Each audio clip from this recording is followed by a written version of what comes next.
All liberate. सो sulphate आइन में all will liberate, मतलब फिर उन्हीं का रिएक्शन होगा, तो सल्फेट जो होता है वो पेरोक्साइड बनाता है, तो H2O8 2 नेगेटिव बनेगा +2। दिस इज द रिएक्शन, ये रिएक्शन। और नंबर ऑफ इलेक्ट्रॉन तो एक जैसा होता ही है दोनों इलेक्ट्रोड पे, ऑब्वियस सी बात है।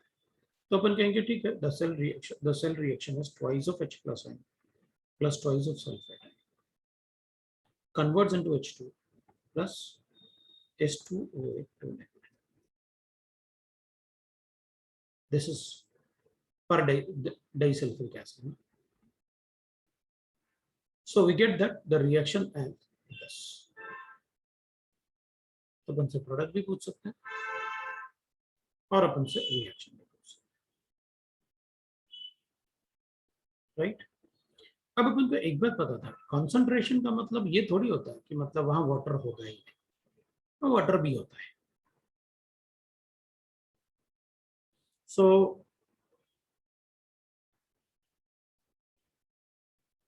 some electrolysis of some amount of water can take place. Electrolysis of some amount of water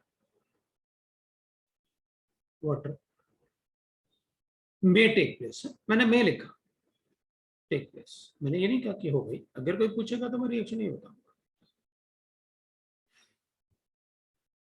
Liberating O2 gas।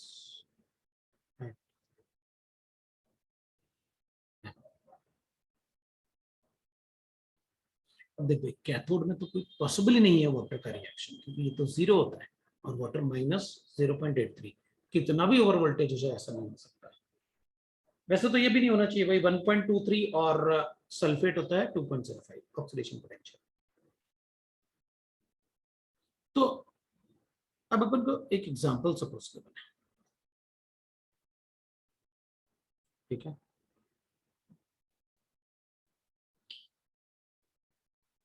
In electrolysis of constant in electrolysis of H2SO4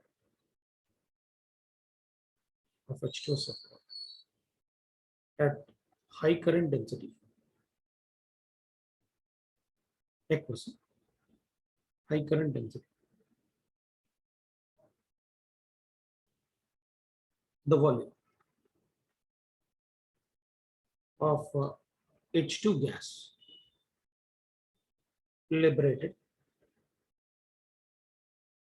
is 8 liters, whereas the 8 liters at cathode, अब open को पता है H2 cathode पे ही हो सकता है, इसलिए मैंने उसको ज्यादा इंपॉर्टेंस नहीं दिया। whereas the O2 gas liberated at the anode is 2 liters. Calculate the amount of H2H2O8 formed in the reaction.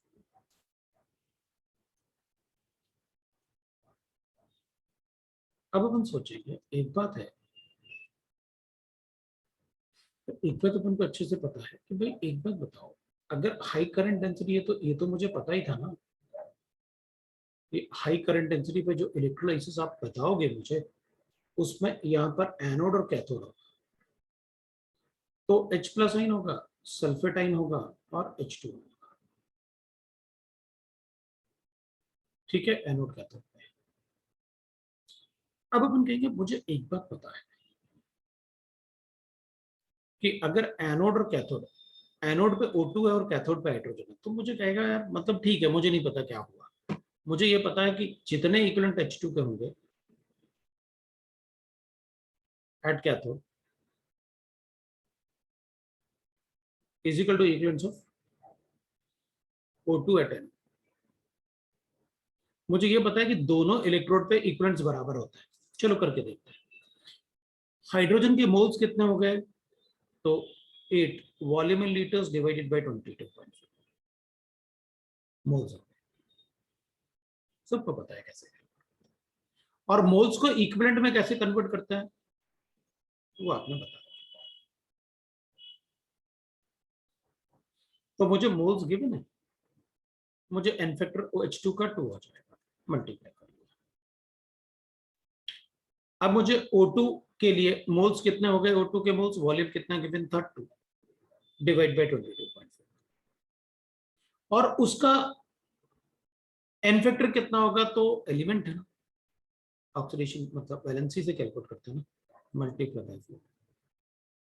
मैंने कैलकुलेट किया, यहां पर मुझे 16/22.4 मिल रहा है, यहां पर 8/22.4 मिल रहा है। कुछ तो गड़बड़ है।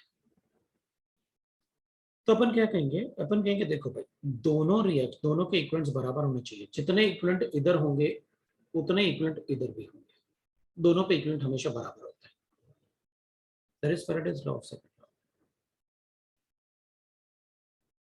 ना, फैराडेज लॉ ऑफ इलेक्ट्रोलाइसिस ना, उसी को तो कहते हैं फैराडेज लॉ ऑफ इलेक्ट्रोलाइसिस। तो अपन क्या करेंगे, इसका मतलब है एनोड पे इसका रिएक्शन हो रहा है एज वेल एज इसका भी रिएक्शन हो रहा है, और कॉन्सेंट्रेटेड H2 सल्फेटाइन का अगर रिएक्शन होगा तो अपन को पता है कि भाई इसका मतलब है कि टोटल इक्विवेलेंट जितने H2 के होंगे वो होंगे इक्विवेलेंट्स ऑफ O2, मतलब थोड़ा सा वाटर का रिएक्शन हो गया होगा और सल्फेट का रिएक्शन हो गया। तो अपन इसको ऐसे करेंगे,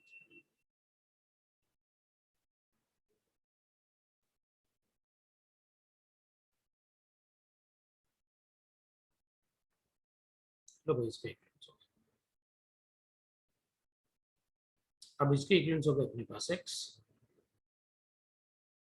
इसको माइनस कर दो, X will be equal to कितना आ जाएगा अपने पास? इधर 8 है उधर वो है, तो माइनस करते हैं तो 8 बाय आ जाएगा, 8/22.4, राइट।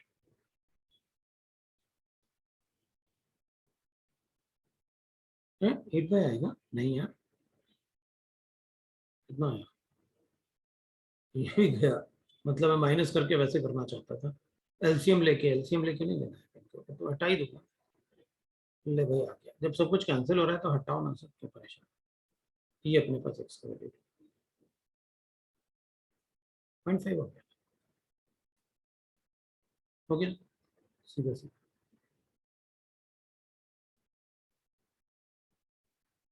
ठीक है ना, कैंसिल हो गया। अब आपके पास एक्स का वैल्यू आ गया, अब एक्स का वैल्यू आ गया तो ठीक है भाई, हमें क्या, x is equivalents of this, so weight in gram होता है ना, that is number of equivalents multiply by equivalent weight, equivalent weight of H2SO2। Number of equivalents कितने हैं? 0.5, ये नंबर ऑफ इक्विवेलेंट्स तो थे सबके 0.5, और इसका इक्विवेलेंट मास कितना होगा? तो इक्विवेलेंट मास होगा H2SO2 तो 98 प्लस 98 196 194 डिवाइड बाय 2, ये भाई मास आ गया, ये वेट हो गया। अब बताओ, अच्छा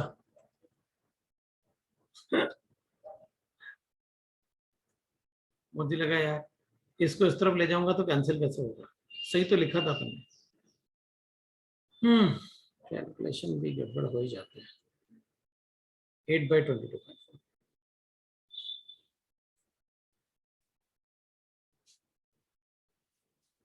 समझे ना, 8/22.4, तो कैलकुलेशन में गड़बड़ नहीं करना, ये अपना आंसर है। तो ये आप देख लेना, मतलब कैलकुलेशन मिस्टेक करेंगे नहीं अपन। हाँ इसका वैल्यू मतलब कैसे लिखेंगे अपन, क्योंकि वो तो कैंसिल नहीं होने वाला, इस तरफ जाके माइनस ही किया मैंने। तो that is how we can write the answer. तो उस टाइप से अपन क्वेश्चन को चेक कर लें।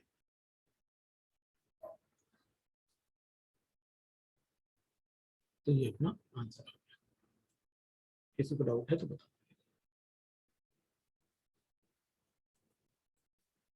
सब कुछ आपको पता है मैंने क्या कैसे लिखा।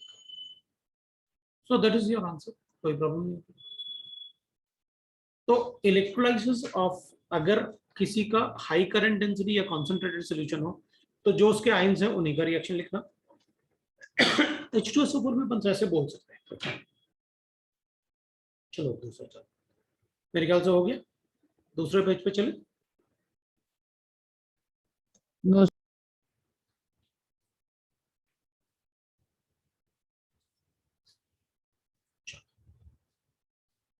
अब एक फोर्थ पॉइंट, इलेक्ट्रोलाइसिस ऑफ,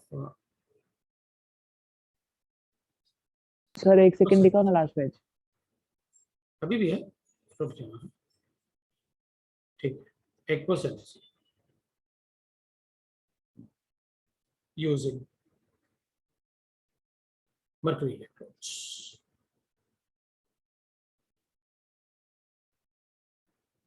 ठीक है।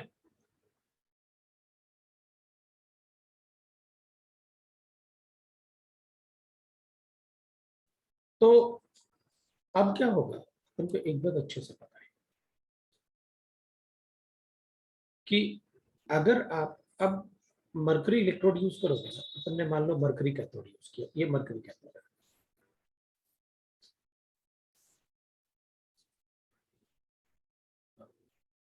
Mercury cathode. तो अपन क्या करेंगे, इधर अपन अब इसका अमलगम फॉर्म होगा, मैंने पहले ही बताया आपको, वाटर का रिएक्शन नहीं होगा, Na पॉजिटिव का रिएक्शन होगा और इसमें Cl माइनस रिएक्शन। तो अपन कहेंगे कैथोड रिएक्शन की बात कर लेते हैं। तो कैथोड रिएक्शन जो होगा ना, उस पर ऐसा हो जाएगा, सोडियम आयन जो है वो इलेक्ट्रॉन लेके सोडियम में कन्वर्ट होगा और मरकरी के साथ उसका अमलगम बन जाएगा, और एनोड रिएक्शन जो होगा उसमें Cl का रिएक्शन होगा, वो है ना, Cl2 बनेगा और हाफ ये इलेक्ट्रॉन बनेगा।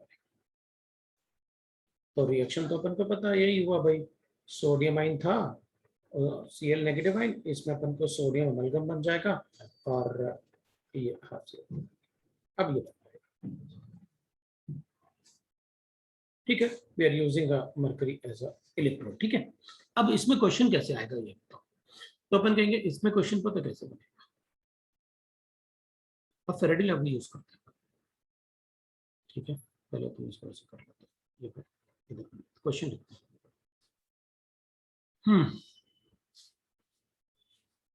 अब मैं चाहता हूं कि यहां पर जो सोडियम अमलगम बने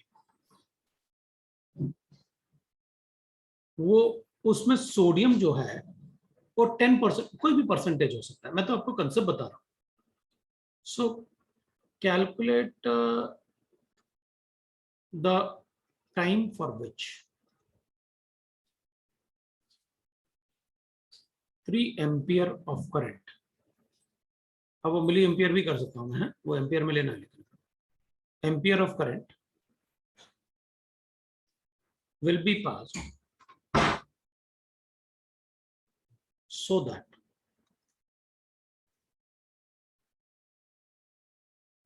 the sodium amalgam electrode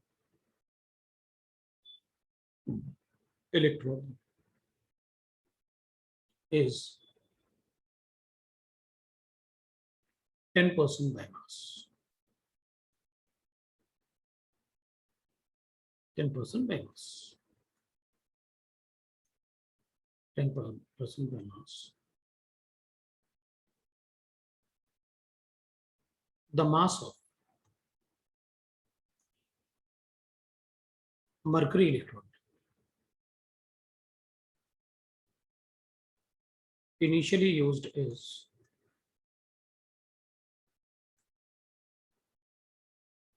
5 grams. मैंने तो वैसे ही कंसेप्ट बना दिया, मतलब वो 25 भी ले सकते हैं, आपकी मर्जी, आप जो मर्जी चाहे। मैंने भी मतलब कुछ भी ऐसे बना लिया भाई, कंसेप्ट जैसे पूछोगे वैसे बना देता हूँ। अपन क्या करेंगे कि अब अगर मुझे देख भाई, आंसर में अपन क्या करेंगे, अब सबको पता है यार, यूनिटरी मेथड यूज करते हैं। आप चाहते हो कि 10 ग्राम सोडियम, अब परसेंटेज अपन को पता है, what do you mean by percentage, मतलब अगर मान लो ये इलेक्ट्रोड है तो इसमें आप चाहते हो कि 10% अगर सोडियम है तो 80% मरकरी है, 90% मरकरी है, तो अपन कहेंगे देखो भाई 90 gram of mercury is present with 10 gram of sodium. तो अगर 90 ग्राम में 10 ग्राम सोडियम है तो 5 ग्राम मरकरी अगर है तो 10% के लिए सोडियम कितना होना चाहिए? तो 10/90 करते हैं, मल्टीप्लाई बाय 5 करते हैं, तो 5/9 ग्राम चाहिए, मस्ट बी डिपॉजिटेड। मतलब अगर मुझे 5 ग्राम सोडियम मरकरी इलेक्ट्रोड है और उसमें आप चाहते हो कि 5 that is 10% by mass mercury हो, तो बताओ कितने ग्राम सोडियम का, कितने ग्राम इधर सोडियम डिपॉजिट कर दूं? तो करो ना, ये ग्राम डिपॉजिट करो। अब क्या, आपने क्या पूछा? टाइम पूछा ना, ठीक है, उनको पता है weight in grams divided by equivalent weight is equal to Q by 96500।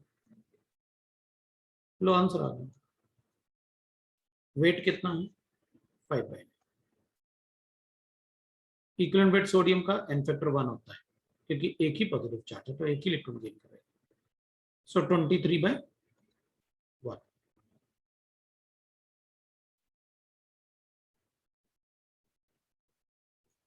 आई कितना है? करंट 3। टी जो है वो सेकंड्स में है, 965। लो भाई आंसर आ गया। टी कैलकुलेट कर लो। सो लिखेंगे 5/9 मल्टीप्लाई बाय 23/1। नहीं, कहाँ गया कैलकुलेशन में, है ना?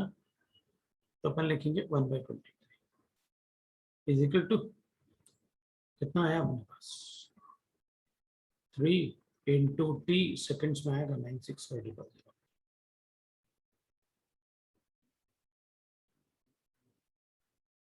बड़ा गंदा कैलकुलेशन है, इजी कैलकुलेशन नहीं है। चलो कोई बात नहीं, हमें टी कैलकुलेट करना आ गया, कैसे बताना है।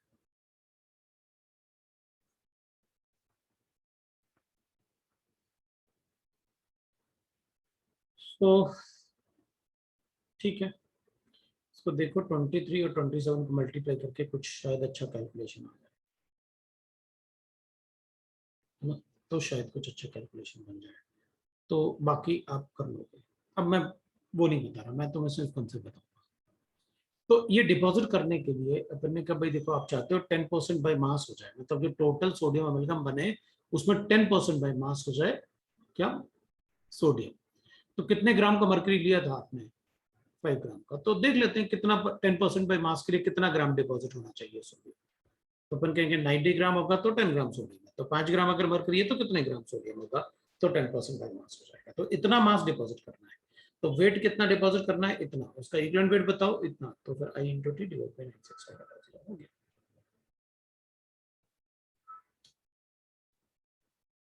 That is how we write the amalgams के क्वेश्चंस ऐसे पूछ सकते हैं। नेक्स्ट करते हैं,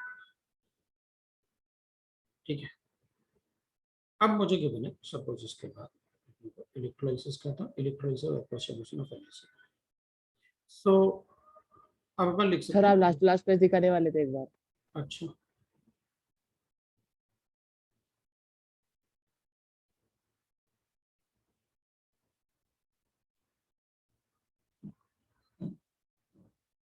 सर थर्ड वाला, ये नहीं, थर्ड वाला। मतलब थर्ड वाला किया था इलेक्ट्रोलाइसिस ऑफ H2SO। इसमें कोई डाउट है क्या?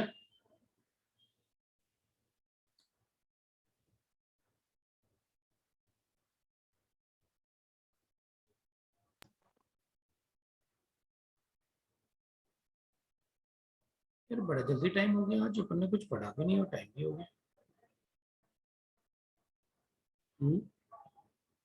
ये तो बड़ा सर जल्दी हो टाइम, गया इसके बाद का। तो कुछ पढ़ा भी नहीं पढ़ने और टाइम भी हो गया। चलो कोई बात नहीं, फिफ्थ वाला पढ़ेंगे अपन। इलेक्ट्रोलाइसिस ऑफ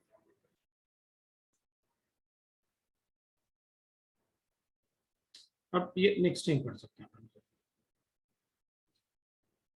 मतलब आज जल्दी टाइम चला गया मुझे, कुछ समझ में नहीं आया,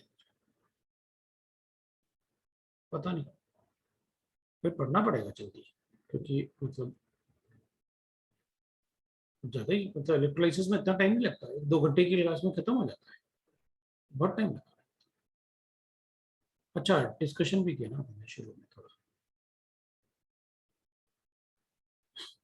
सर अगर आप आगे का नहीं लिख रहे हो तो फोर्थ वाला दिखा दो ना।